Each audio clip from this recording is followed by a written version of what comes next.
A teda sme vlastne Irem založili 4. A boli sme na takom maličkom 1,5 izbovom byte vo Viedni, na ktorý, keď si teraz spomenieme všetci, tak z toho máme takmer, že posttraumatickú poruchu, že aké to bolo hrozné obdobie. Ona bola taká maličká, tenučká izba, kde sa ledva vedľa seba zmestila 2-krát posteľ, tam som chodil jas večer spávať. Aďa a Bráňo spali v obývačke, ktorá zároveň bola office, tam sme mali že 4 stoly, my sme úplne všetky peniaze, ktoré sme mali, vrazili do Iremu. A nakoniec to dopadlo tak, že Národný park nám pridelil ešte 4 vojakov, ktorí s nami celý čas išli s brokovnicami a dostali sme ešte dodatočnú úlohu umiestňovať v džungli fotopasce na fotenie jaguára. Lebo my sme sa museli že úplne presekať a premačetovať cez takmer nepoškvrnenú džunglu, kde nikto nechodí a kde nie sú žiadne chodníčky. Najväčší problém boli hady. Oni majú, som že asi 27 druhov jedovatých hadov. To sme riešili tým, že sme išli naozaj v gumákoch. No a čo? No a čo? No a čo? No a čo? No a čo? No a čo? Ahojte, vítam vás v ďalšom dieli podcastu No a čo?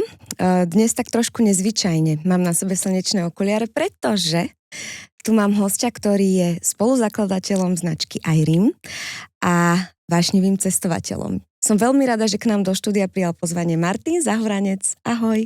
Ahoj, dobránko, ďakujem krásne za pozvanie. Som rada, že sme obaja zvolili. Tematické meči. Áno, meči.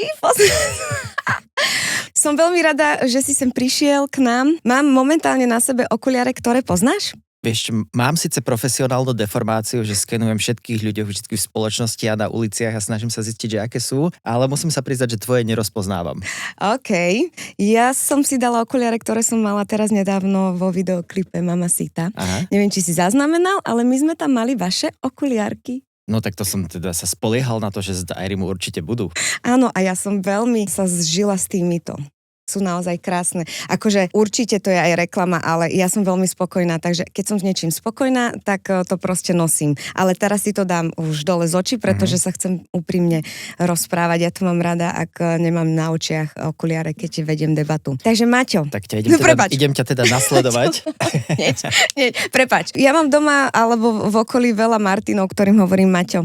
Prepáč, ak náhodou ti poviem, kľudne ma upozorni. Je úplne v poriadku. Martin Zahuranec, povedz mi, kto si, čo si, pretože diváci podcastu No a čo možno vôbec netušia, kto si. Ja by som veľmi bola rada, keby nám povieš taký prierez tvojho života. Chcem sa dozvedieť o tebe veľa informácií, pretože si pre mňa tiež neznámy človek, ale zároveň aj inšpirácia. Lebo som počula nejaké pikošky, ktoré ma veľmi zaujali, ku ktorým sa dostaneme. Takže prosím ťa, otvoríš túto našu debatku? No pokúsim sa, i keď je to celkom náročné sa takto zrazu, že odprezentovať a zakategorizovať. Ja by som povedal, že v prvom rade som v živote podnikateľ a kreatívny, tvorivý človek, ktorý vždycky chcel žiť v pohybe a vytvárať nejaké hodnoty a tomuto svetu dať viac, ako beriem.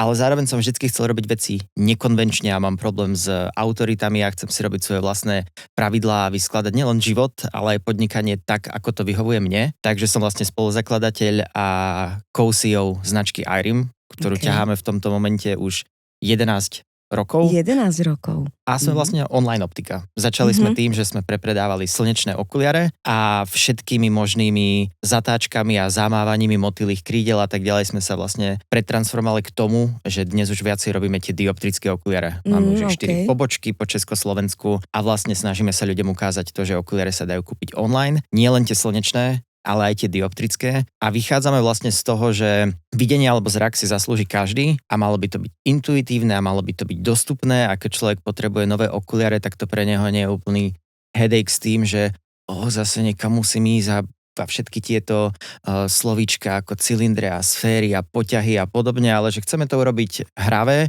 a chceme hlavne ukázať, že keď to robíš online a robíš to s nami, tak to bude rýchlejšie, jednoduchšie a samozrejmejšie a hlavne lacnejšie. Popri tom, že som teda podnikateľ, tak moje najväčšie hobby je cestovanie. Ja som podľa mňa veľmi prirodzene zvedavý človek a baví ma svet. Ja si myslím, že moja pointa celého bytia na tomto svete je, že je to veľmi unikátne, sme tu na krátku dobu, je to, že úplná náhoda, že sme sa vyvinuli na tomto kúsku kamienkov, ktorý proste, že letí vesmírom ako nejaké také bezsrsté opičky, ktoré dokážu mať intelekt a pociťovať, že lásku, chute a celú túto, že náhodnosť celého krásneho sveta. A ja rád vnímam kultúry a kuchyne a geografiu a venujem sa geopolitike. Keď cestujem, tak sa to vo mne tak prirodzene spája, že vidím tie iné miesta, iné hory, iné zvieratá a celé to do seba tak zapadá, že keď v tej novej krajine som a zároveň si ku tomu niečo čítam a zároveň mi hneď, že docvakáva všetko, čo som videl v nejakých encyklopédiách alebo dokumentoch a stáva sa za mňa taký celistvejší človek a získavam pritom neuveriteľne veľa inšpirácie, napríklad aj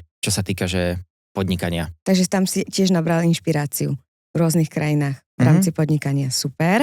Takže vášnivý cestovateľ. To by som inak nepovedala. Kedy bol taký, že prvý moment, kedy si povedal, že chcem začať cestovať? Kedy ti to prišlo? Do akého? Koľko si mohol mať rokov? No toto si pamätám napríklad úplne presne a konkrétne, že kedy bol ten moment, že som si povedal, že wow, ja chcem cestovať. Ja som teda z východu, neviem, či to je počuť, alebo nie. Trošku som na začiatku, keď si prišiel, aj tu, keď sme sa rozprávali, si trošku zatiahol. Aha. Odkiaľ si? Ja som zo Spišskej.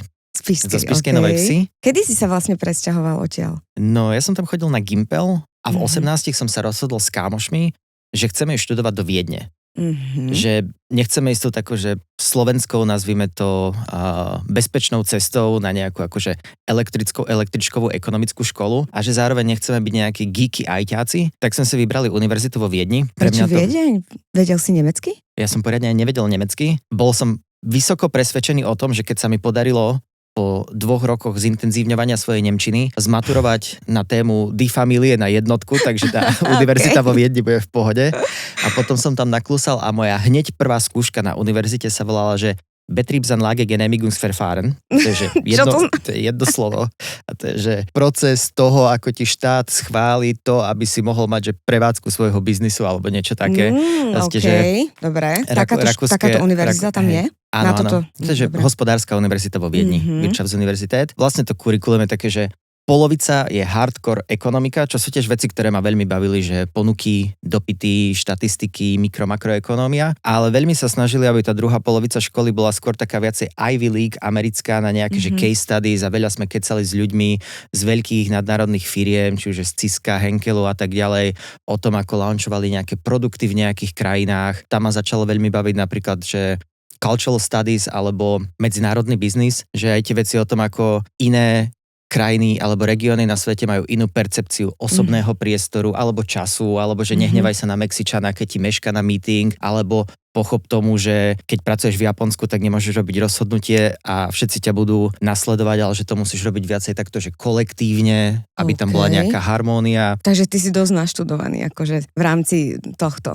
Asi by som sa nepovažoval za akademika, ale ja som podľa mňa veľmi naštudovaný človek predovšetkým z YouTube, že ja non-stop pozerám nejaké podcasty a dokumenty. Vlastne v rámci tej školy, aj preto, že ten príchod do novej krajiny a do Viedne a nájsť si byt a zdokonaliť si tú nemčinu a tak ďalej bol prvé 2 roky veľmi náročný a vlastne sponzorovali ma rodičia. Tak potom som eventuálne, keď som sa tak viacej oťukal, nabehol do toho, že okay, nastáva ten čas, aby som si našiel nejaký job a aby som naozaj začal byť samostatný. To si mal koľko? To som mal 20, 21. Prepáčte, že ruším. Chcela som sa len poďakovať všetkým, ktorí ste tu s nami. A ak sa vám podcast No a čo páči, pridajte sa ku mne na Hero Hero, kde budete mať prístup k celým epizódam a bonusom.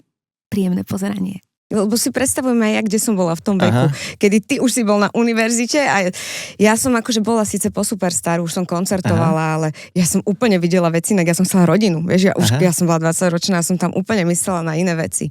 Ty keď si bola v Superstar, si mala, že 19-20? Nie, ja som bola v Superstar ako 15-ročná. Fakt? To bolo, že tak dávno. To bolo veľmi dávno. Budúci rok to bude 20 rokov už. 20 rokov Superstar.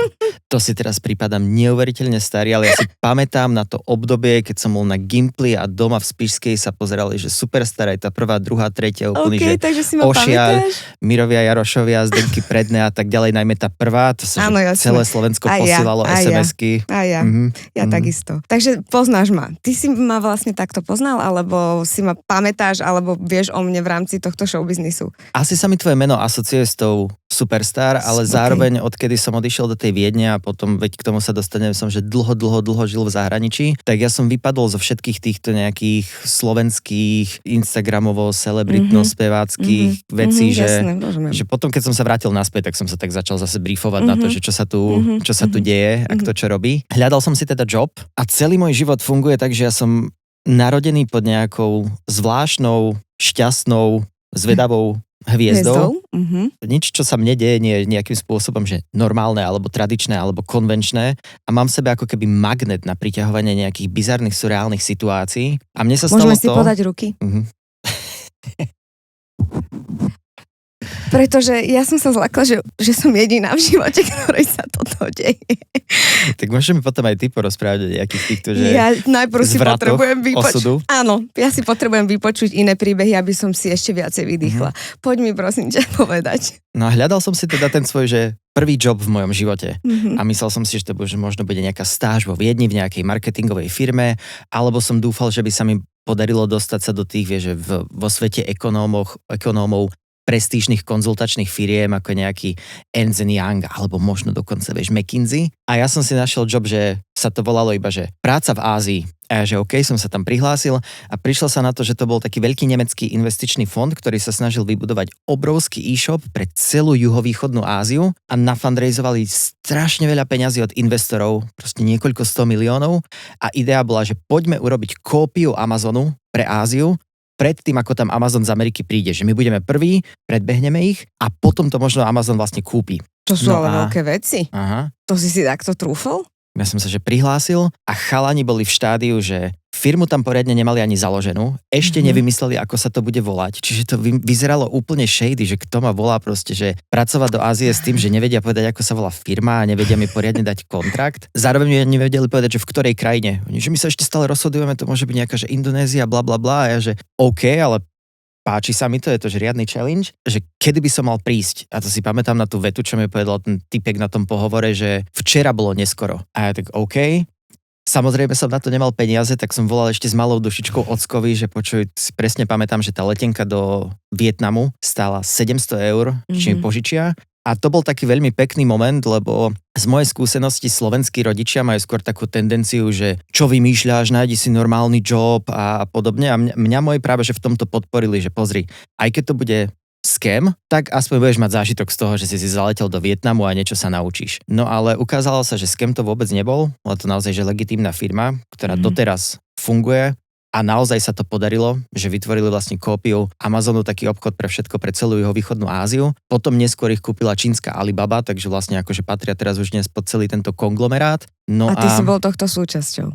A ja som toho bol súčasťou podľa mňa v tom... Ako 20-ročný? To vtedy som mal 21, no. A ja som pôvodne prišiel na 6-mesačný internship, ako vlastne mladý neskúsený chalan. A ja som mal nejaký mindset, že poprvé ma to hrozne bavilo, po druhé chcel som sa ukázať vo svojom prvom jobe, že som naozaj dedikovaný a že sa tú firmu budem kopať. My sme vtedy ťahali podľa mňa v office, že 14 hodinovky a celé to obdobie pre mňa späté iba s tým, že mám non-stop nejakú proste sleep deprivation a nepoznám nič iné ako office a svoju posteľ a celé to ťaháme na tom odpornom žltom ázijskom Red Bulle. Neviem, či ho poznáš, ten, čo nemá bublinky. Po 4 mesiacoch ja som zrazu pod sebou mal už takmer 30 členný tím. A došiel som za šéfom, že pozri, toto nemôže fungovať na mojom internshipovom kontrakte, že upgrade ma normálne na full-time pozíciu a celkovo som tam potom ostal takmer rok. Sám? No našiel som si potom, že kámošov. No ja len, vieš, prečo sa pýtam, lebo pre mňa sú takíto ľudia, čo sa v 20-ke príklad rozhodnú, že cestovať a ísť pracovať, výjsť mimo komfortnej zóny, je pre mňa, že klobúk dole. No a čo?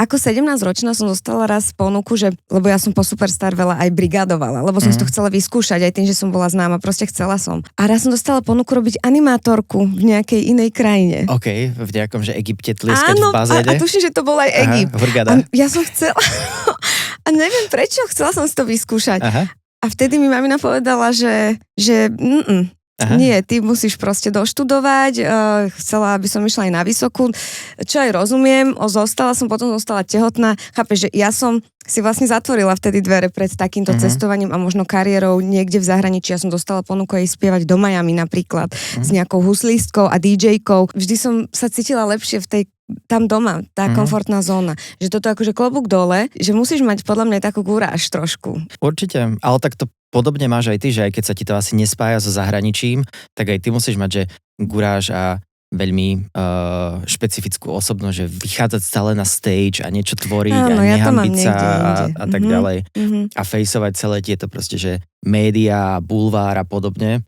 Že z môjho pohľadu ja mám možno guráž v nejakých iných veciach, ale v nejakých odlišných, máš ty pre mňa ešte väčšiu. No. Iný, jasné, ale to som akože chcela pozdvihnúť, že dobre sa to počúva. Ja ďalej som posluchač, poď. A je to veľmi nepríjemné, že mne sa napríklad táto úplná zmena života a štartovanie od ničoho stalo niekoľkokrát v živote, že prvýkrát som musel prísť do Viedne a nájsť si, že prvý intrák, prísť na to, ako funguje banka, ako funguje telefón, ako sa ísť proste, že nájsť si proste nejakých, že prvých kamarátov, že v každej novej krajine, vždycky keď sa ti to stane, že začínaš takto od začiatku, sú tie prvé 2-3 mesiace neuveriteľne depresívne. Cítiš sa sám, cítiš sa osamelo, si odrezaný od kámošov, je to zároveň spojené väčšinou s takou, že ekonomickou neistotou, lebo všetky peniaze dáš do nejakého depozitu a čakáš na prvú výplatu. Je to fakt ťažké na psychiku. To si pamätám aj v tom Vietname, keď som prišiel a nevedel som, ako čo funguje a hľadal som si, že prvý byt, prvý podnájom, prísť do ofisu, zisťovať, že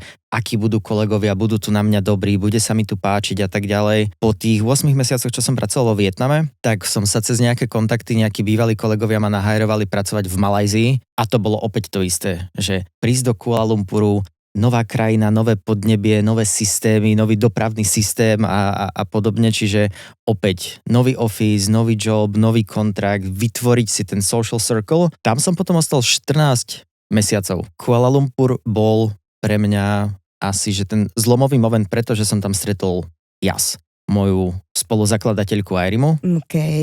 Prečo tam? A je to Slovenka? Ona je Iránka. Iránka. A ona mala podobný osud, alebo podobný mindset ako ja. Ona si tiež v 18 uvedomila, že pre ňu nie je veľká budúcnosť v Iráne, obzvlášť ako pre babu. A povedala rodičom, že ide preč a už v 18 sa presťahovala do Malajzie a študovala tam vlastne na univerzite. Potom si našla job a my sme sa stretli v rovnakej firme. Bola moja kolegyňa. Okay. A nejak sme si vibili a prišli sme na to, že máme hlavne komplementárny biznisový skillset, že ona je skôr ten iniciátor, vlastne, že bez nej by sa Airim nestal, lebo ja som bol ten, ktorý stále, aj keď sme dostali ten nápad, že poďme robiť okuliarový biznis do Európy, som bol, že ale až budúci mesiac, ale ešte kúsok musíme našporiť, ale blablabla a ona, že nie, teraz dávame výpoveď a ideme do toho. A prečo práve okuliare? Lebo my sme v okuliarovom biznise robili v Ázii a tam vlastne dostal ten náš investor nápad, že je to jeden z posledných gigantických biznisových sfér na svete, ktorá ešte neprešla na internet, že už knihy ľudia kupujú na internete, už elektroniku, vtedy aj oblečenie, ale pri okuliároch bola stále tá taká stigma, že ľudia neverili tomu, že to si musím vyskúšať, kvôli tomu musím ísť do optiky a my sme verili, že môžeme byť, že prvý, kto to urobí a ľudia sa eventuálne naučia, ale my už budeme proste, že etablovaní na tej štartovacej pozícii. My dvaja, že Jas bola teda ten iniciátor a skôr marketér a skôr človek, čo má, že chuť to celé nakopnúť. Taká iskra. A ja som skôr taký, že detailista. Ja som sa vtedy rád hral s Excelmi, robil som nejakú cenotvorbu, vytváral som tam logistické procesy a business intelligence. Povedali sme si, že OK, že nám by to fungovalo. Nemali sme na začiatok absolútne žiaden kapitál. My sme mali fakt, že našporených možno 5-6 tisíc eur obaja dokopy. A ak sme rozmýšľali, že ako dostať nejakých ľudí a že potrebujeme nájsť niekoho šikovného a mňa vtedy napadla jeden môj kámoš zo Slovenska a moja sestra, tak sme ich oslovili, či to nechcú robiť s nami a teda sme vlastne Airim založili 4. My sme dali výpovede, prišli sme v roku 2014 do Európy a rozhodili sme si tásky, že ja urobím web, ja postavím marketing, Aďa, že sa postará predovšetkým akože presence na social media a tieto softové marketingové veci, akože brand a podobne, ktoré nie sú, vieš, klikacie reklamy.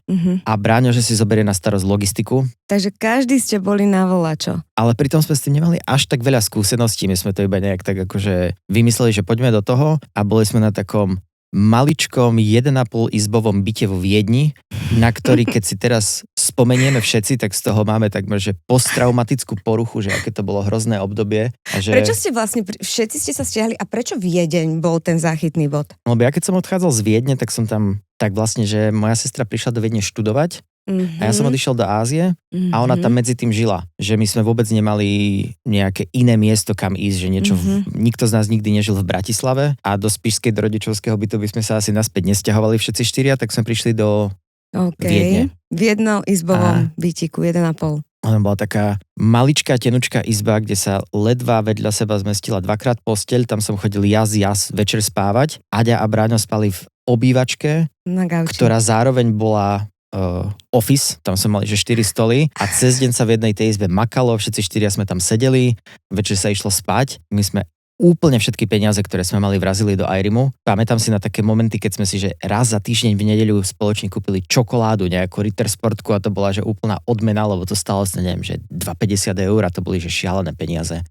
Alebo ísť do reštiky absolútne neexistovalo. To bolo, že obdobie našich životov, kedy my sme mali úplne nabrífované to, koľko v Hoferi, čo vlastne taký, že discountový supermarket rakúsky stojí cottage cheese a mrazená pizza a že ako robíte najviac budžetové jedlá.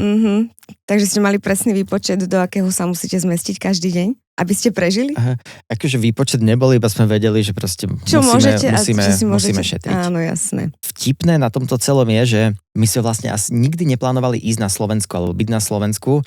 Dokonca prvotné myšlienky Airimu bolo, že my slovenský web ani len neotvoríme, lebo že to je maličká 5 miliónová krajina, kde ľudia nemajú takú kúpnu silu ako niekde inde. A pôvodná myšlienka Airimu bolo, že to spustíme pre nordické štáty. Dánsko, Fínsko, Švédsko. Považovali sme to takú mekú fashion e-commerce, že ľudia majú veľa peňazí a sú zvyknuté na tie značky. A potom úplne náhodou sa nám podarilo nájsť slovenského investora. Dostali sme v roku 2015 našu prvú investíciu, presťahovali sme sa do Bratislavy a vlastne takto vznikol Airim. 11 rokov dozadu. Martin Zahuranec, to je človek, ktorého prosím vás určite kontaktujte, ak by ste chceli zažiť tiež takúto nejakú expedíciu, napríklad džunglou, alebo možno natrafiť na nejakých domorodcov, ktorých ešte svet nevidel. Martin, ja ti moc ďakujem za to, že si tu bol. Ja ďakujem tebe. Kto chce teda zažiť nejaké dobrodružstvo, nech sa kľudne pýta. Ja veľmi rád podporím ľudí v tom, aby do toho išli sami, aby to skúsili, aby sa nebáli, aby konečne dropli všetky cestovky a naozaj sa akože prepojili s tou kultúrou. No mňa si inšpiroval. A samozrejme, nech sa mi ozvú, keď náhodou budú potrebovať, že okuliare, alebo vysvetliť, že prečo sa toho nebáť. Presne alebo nech si rovno vyskúšajú Airim s kódikom Dominika 15 teda. Wow, ty si fantastický. Vidíš, spolumoderátor. Ty hneď sa chytíš, počúvaj. No tak poď, dokonči. Mali by sme potom urobiť, že druhý diel o ďalších cestovateľských zážitkoch, keď to bude mať úspech. Ďakujem aj ja veľmi pekne tebe. Toto bol jeden z mojich najpríjemnejších rozhovorov o podcastových zážitkov, lebo to nebolo, že hardcore business a bolo to, že veľmi príjemné, osobné a zároveň to nebolo, že úplne až tak iba o mne, ale bol to aj taký, že pekný ľudský rozhovor a som rád, že som mal príležitosť takto sa s tebou spoznať ako s človekom. Ja ti moc ďakujem, lebo toto sa tu presne snažím držať, že ja sa chcem dozvedieť o tebe niečo, kľudne sa aj ty mňa opýtaš. Má to vyzerať ako v obývačke, že si mi proste prišiel na návštevu a kecame. Tak som sa aj cítil, takže si to že splnila svoju misiu. To som veľmi rada. Martinko, ďakujem ti. Všetci diváci, ak máte akékoľvek otázky, aj napríklad na tento diel, alebo si chcete vypočuť iné zážitky aj od Martina, alebo čokoľvek, píšte mi kľudne pod týmto videom. Celý diel samozrejme nájdete len na Hero Hero. Píšte mi prosím vás tam, je to pre mňa priehľadnejšie. Ďakujem veľmi pekne. Dúfam, že sa ešte niekedy uvidíme. Želám vám krásny deň. Toto bol nový diel podcastu No a čo? S Martinom Zahurancom a ideme sa pri ďalšom dieli. No a čo?